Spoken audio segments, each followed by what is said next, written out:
Hello everyone, this is Christopher and Amanda. from Souvenirs that don't suck. It's a souvenir shop with modern style souvenirs, with contemporary art, modern approach to souvenirs in Malta.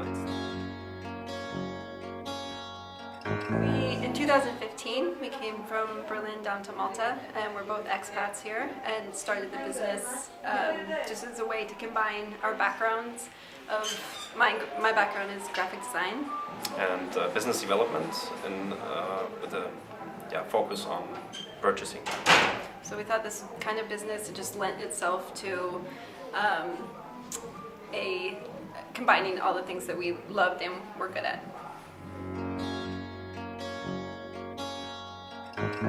So regarding the preparations, our idea was to design, to produce and to distribute souvenirs into existing locations, points of sale. However, just by coincidence, we stumbled upon this particular shop. The landlord was actually showing us the apartment above and we didn't like it, but then he said, hey, then take a look at this shop that I have downstairs. And which is what we did. And we took a look at it and we fell in love with the design of it, with the wooden front and so on. So it rather came as a... The wheels started turning of what we could do ourselves, like, oh, maybe we don't need to find another shop, we can actually do it ourselves. Exactly. So this is how it all started.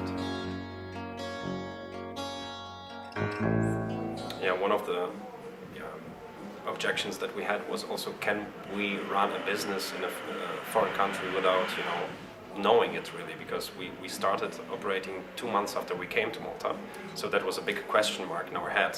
Are we gonna be able to handle this? And learning the audience, the demographic, who is going to be interested in this, are they going to be interested the same way we are, or hope that they are? That's all the things we had to learn right away. Yeah. So I believe our largest challenges were in the beginning to really have a clear idea of when we're going to open. Our plan was to open in June, in the first week of June. We then opened in the last week of September. And it took forever refurbishing everything and making sure that the shop looks cool the way we want to have it. And of course everything was just so much slower than you actually think it's going to be. Oh, that paint job will just take 2 hours and it's 2 days and that kind of thing. The second challenge was having enough products actually to start with. We had to put a lot of work effort into designing things, into producing them, getting them produced, getting them printed, shipped as well, because not everything came from Malta in the beginning. And the third one was the workload, an incredible workload next to the shop. We had full-time jobs that we were working in, and that was really a lot more than what we were expecting. And that's because we were funding all of this ourselves too. We didn't come in with grants and a big source, so that's why we were obviously working our normal jobs at the same time as starting this part-time. So our roles are separated in a way where Amanda's the art director in this small company, taking care of everything that has to do with the creative decisions, with designing, with the website, the brochures, flyers, everything that has to do with some preparing visual. Things for the vendors and getting things to print. Yeah, she's making sure that things look pretty. And my part is the financial part, the business part, operating in the administrative things, organizational, project management, stuff like this. Taking care of logistics, making sure that things are at the right place, the right time, in time. We first started the business with a different name. It was called Prince of Wales because the road was called Prince of Wales. However, we spelled it with a TS, Prince, like printing. And then people would come in and expect a printing company. So that's something we had to first learn. They didn't understand that it's a souvenir shop. The locals did. The locals appreciated it, but we realized at first that wasn't our target audience. So then we changed the name, or Amanda came up with this. First it was just a slogan, which is Souvenirs that don't suck. And then we realized people liked it so much that we changed the name of the entire company to Souvenirs that don't suck. We wanted to show a little bit of attitude, and just to show that we're trying to be a bit fresh and just a tiny bit but of funny, attitude. just all in good humor, and hope that everyone would see that humor of it as well. The concept of Souvenirs that don't suck does not, it's not meant to attack souvenirs in Malta. It's just something general all over the world, and it's also confirmed by our clients. They say wherever we travel, we keep seeing the same souvenirs over and over again. Cheap quality, palms, dolphins, I don't know what, in basically any Mediterranean city. They all look alike, and they are not produced in the given country or have been designed by local artists. So that's something that really distinguishes our work from probably most of the souvenir shops all over the world. Yeah, just trying to stay as local as possible and actually in tune with the country and culture itself of what's cool and appropriate.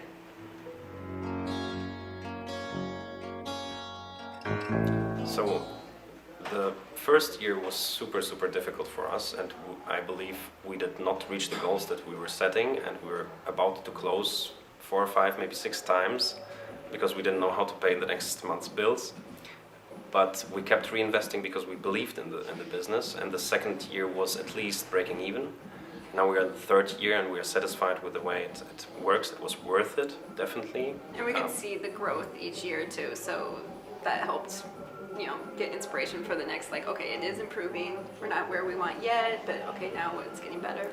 And even though we had really ambitious goals and putting every effort we potentially could into the business, it's like people say, it takes 2 to 3 years. No matter how hard you work, it simply takes 2 to 3 years. Word of mouth and the reviews that you get, the followers that you get on social media, it's all so important. And I thought it would be easier and would break even in the first year with my crazy ambition, but it didn't work out, and it's okay, it's fine. We survived after all, so and we would say it became a financial success from year 3.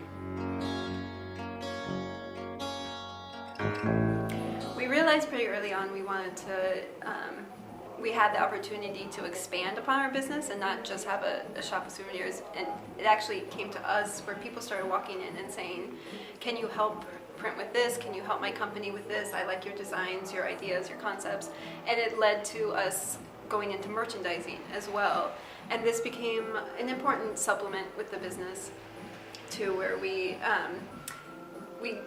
got new clients, some cool organizations, and even ended up working with Valletta, or are still working with Valletta 2018, the European Capital of Culture. So it led to, it helps us financially and business-wise, but it's also just been a very important and cool growth step as well to show some new success in the business. Yeah. So that's definitely an area, since we didn't really advertise this, as Amanda mentioned, people walked in and were contracting with us. We realized that it still has some potential in growth, so that's an area where we will try to dive in a little bit deeper. And regarding our future plans, we just got our trademark registered. We don't know yet where we're going to take it or to which level. That requires further conversations, also regarding organic growth versus funded growth. That's something to yet be discussed and established.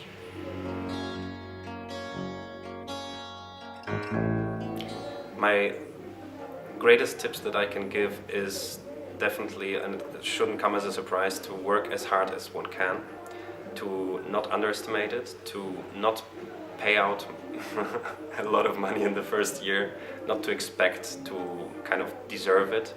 Of course you deserve it, but you should definitely love what you're doing, because this will keep you motivated during the difficult times. That's the only reason we kept going and didn't close down those 4, 5, 6 times where it was financially very difficult. Instead, we had jobs on the side and kept investing that money into this business.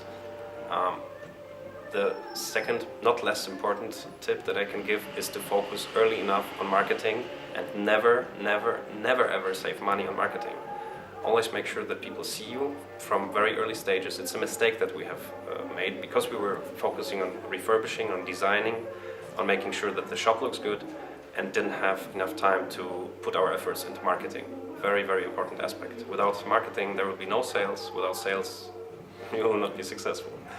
Part of our business that helped us with the success, or the success we have, is the difference of the business knowledge and the creative knowledge, this merge. Sometimes it makes you knock heads and you don't always see the other perspective very well. I don't know what she's talking about.